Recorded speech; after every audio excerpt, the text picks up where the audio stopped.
السلام عليكم ورحمة الله وبركاته. آه، هنتكلم في البوست ده عن حرب نهاية آخر الزمان وإيه علاقتها باللي بيحصل دلوقتي ما بين أمريكا وإسرائيل وإيران من ناحية تانية. حرب آخر الزمان اللي هي اسمها حرب هرمجدون. الحرب دي بيقال إن هي هتبقى في مكان في الشام، في حتة من أرض فلسطين. وفكرة هرمجدون إن اليهود عندهم تأويل ليها، المسيحيين عندهم تأويل ليها، إحنا كمسلمين عندنا تأويل وتصرف ليها برضو. كل فرقة دينية بتبص لها بصة معينة، حتى داخل الدين الواحد هتلاقي الشيعة ليهم نظرة معينة والسنة ليهم نظرة معينة لفكرة هرمجدون.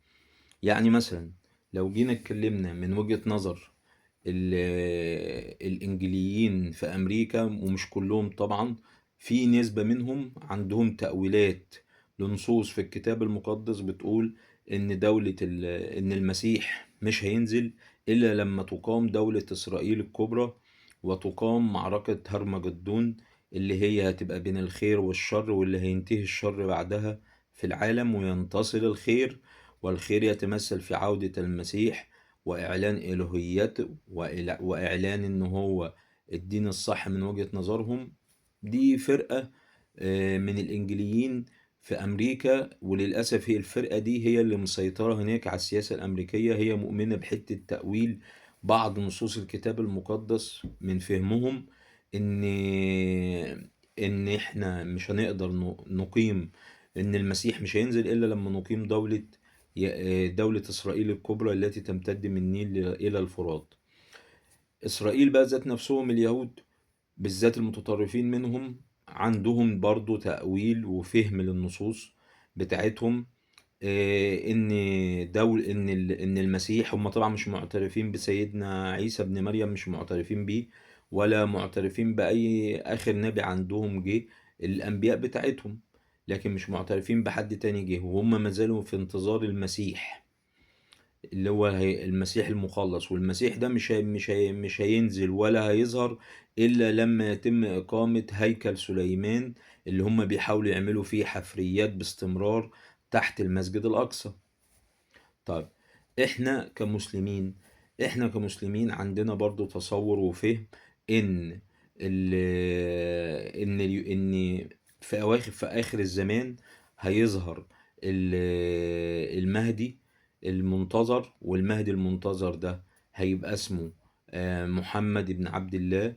هيظهر في موسم من مواسم الحج، ولما يظهر كل الناس الصالحين هيبتدوا يتبعوه، وهيبقوا معاه في الجيش بتاعه، ويدخلوا في معركة برضو مع ايه، مع اهل الشر، ماشي، ومن الفرق الاخرى، وتنتهي المعركة بانتصار المهدي. وبينما المهدي ينتصر، هتظهر فتنة المسيح الدجال او المسيح الدجال. والفتنة دي لما هتبتدي تظهر هتبقى فتنة شديدة جدا، لدرجة ان النبي كان بيتعوذ منها وبيقول ان من اشد الفتن اللي سايبها على امتي فتنة الدجال. والمسيح الدجال مش هيتم طبعا هو هيبقى معاه كثير من المعجزات. آه، كان يعني زمان في عهد الرسول صلى الله عليه وسلم طبعا الرسول كان بيكلمهم بطريقتهم، فهو كان بيقول لهم ان هو بيقدر يعمل اي حاجة بالسحر. احنا ممكن نقدر نقول ان هو هيكون معاه وسائل من وسائل التقدم التكنولوجي اللي هيظهر، او الوسائل اللي لسه ما نعرفهاش او اللي عرفناها، هتبقى قدرات خارقة هتخليه يعمل حاجات غريبة جدا. فضعيف الإيمان هيصدقه وهيؤمن بيه وهيكفر بربنا، مع انه هو عارف التحذير، هو عارف كل ده، بس ساعة الموضوع ده اللي بيتكلم الإيمان، إيمان الإنسان من جواه. كمان في حاجة، كل بقى لما تيجي انت تبص على النظرة دي كلها وتبص، هتلاقي ان في مجموعة من المتطرفين الامريكان.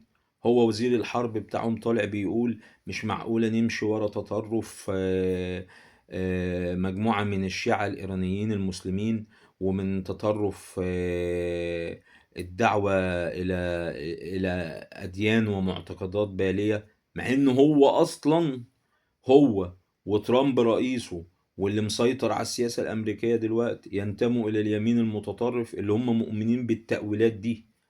يعني ده فهم خاص لمجموعة من الإنجليين في أمريكا لنصوص الكتاب المقدس. مش ده الفهم الأكيد. احتمال يكون فهمهم صح واحتمال يكون فهمهم غلط. احتمال كل احتمال التصور أصلا بتاع نهاية الزمان يبقى غير كده، الله أعلم. حتى احنا كمسلمين، الاحاديث الصحيحة اللي ثابتة في الموضوع ده يعني مش هنقول قليلة، بس برضو مش هنقول كتيرة. ومش هنقول مثلا ان احنا بننكر ان في فتن في اخر الزمان. لا، في فتن وفي حاجات اتذكرت في القرآن، زي الدخان، زي الدبة اللي هتخرج وهتكلم الناس، زي يأجوج ومأجوج. كل دول مذكورين في القرآن. لكن ترتيب الأحداث إيه، وإيه اللي هيظهر الأول، وإيه اللي هيجي بعد كده، وإيه وإيه وإيه، مهما كان عالم في الإسلام وقال أنا عالم، ما يقدرش يدينا إجابة دقيقة 100%. لأن أنا قتلت الموضوع ده بحثا على قدر معرفتي، ولو حد عنده معلومة تاني يصححها لي. أنا ما وصلتش لترتيب معين في الأحداث، في اجتهادات إسلامية.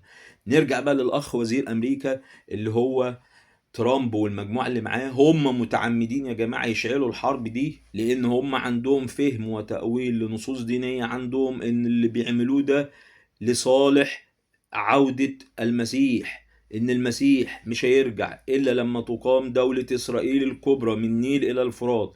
نبوس إيديكم يا جماعة، الموضوع مش نظرية مؤامرة، ولا الموضوع تطرف إسلامي، ولا الموضوع. هم بيطلعوا يقولوا كده. لما يطلع نتنياهو اللي هو رئيس وزراء ممثل الكيان الصهيوني يقول كده، لما يطلع سفير امريكا في